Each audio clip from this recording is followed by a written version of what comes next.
Bismillah, Assalamualaikum warahmatullahi wabarakatuh. Puji syukur pada zat yang menciptakan emosi bernama cinta. Dengan cintalah dia telah menciptakan kita, dengan cintalah dia memberi kita kehidupan, dan dengan cinta jugalah dia menjemput kita dengan kematian. Puja Sang Maha Cinta.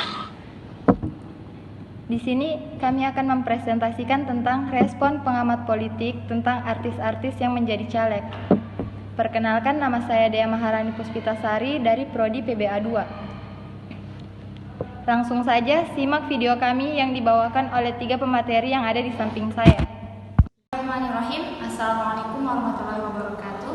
Perkenalkan, nama saya Sarah Setiani.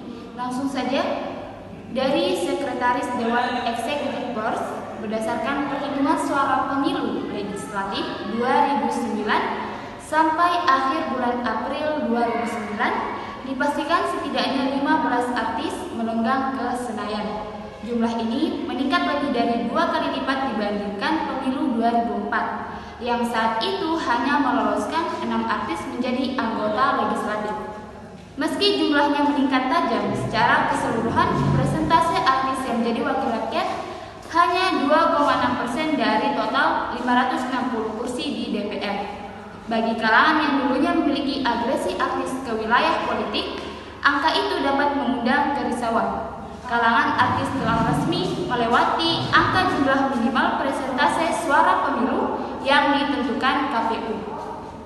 Bukan tidak mungkin populasi mereka akan meningkat di masa depan kalau saja para artis bergabung mendirikan Partai Selebriti Indonesia atau PSI. Pada pemilu 2009, mereka telah menjadi partai terbesar ke-10. Sekian dari saya. Baiklah, Assalamualaikum warahmatullahi wabarakatuh. Perkenalkan, nama saya Abdul Fattah.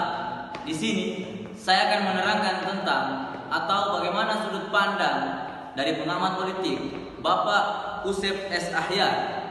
Beliau mengatakan partai politik memang memiliki tanggung jawab besar dalam menerima atau merekrut caleg-caleg.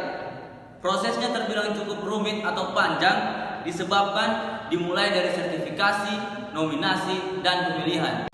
Maka itu, ia menekankan parpol sebenarnya tidak bisa sembarang dalam menentukan caleg-caleg. Bahkan dalam undang-undang ada prinsip rekrutmen yang harus dilaksanakan secara terbuka dan demokratis.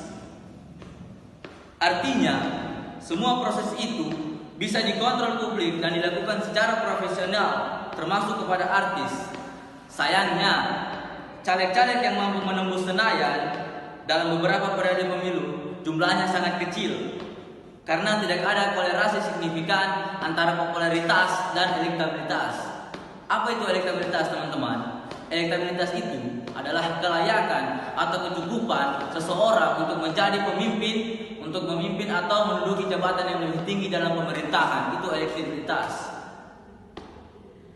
Pak Ahyar menilai popularitas memang bisa menjadi modal seorang caleg untuk dikenal publik, tapi modal popularitas itu harus dikonversi menjadi elektabilitas agar tidak cuma dikenal tapi mampu dipilih. Bapak Ahyar menerangkan kegagalan dalam mengonversi popularitas menjadi elektabilitas bisa dilihat dari setiap pelaksanaan pemilu. Selama ini, mereka yang lolos masih didominasi politisi, pebisnis, dan pengusaha. Banyaknya itu yang memang politisi dan pengusaha, sekitar 73%. Sekarang hampir setengah senator merupakan pengusaha. Peneliti Populi Center sepakat bahwa membuka kesempatan yang sama kepada semua kalangan memang bagus. Tapi publik tentu akan melihat kapasitas caleg tersebut, mengingat tugas legislatif yang sangat berat. Dilihat dari tugas legislatif yang perlu diperhatikan kapasitas artis itu, seberapa kapasitas mereka yang diutamakan dalam konteks rekrutmen, ujar Pak Ahyar. Jadi, dalam segi atau dalam konsep Pak Ahyar, sudut pandang Pak Ahyar, bahwa walaupun dia seorang artis memiliki popularitas yang sangat tinggi dari medsos, dari kalangan masyarakat, tapi itu bukan menjadi syarat bahwa dia terpilih menjadi seorang caleg, karena sebuah pemimpin itu diukur dari kecakapan dan kemampuan dia bisa atau memang dia mampu untuk membuktikan bahwa dia itu mampu menjadi caleg. Sekian dari saya lanjut kepada pemateri kedua.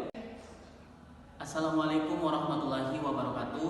Perkenalkan, nama saya Irfan Ibrahim. Baik teman-teman semua, di sini saya akan membahas juga tentang pengamat politik.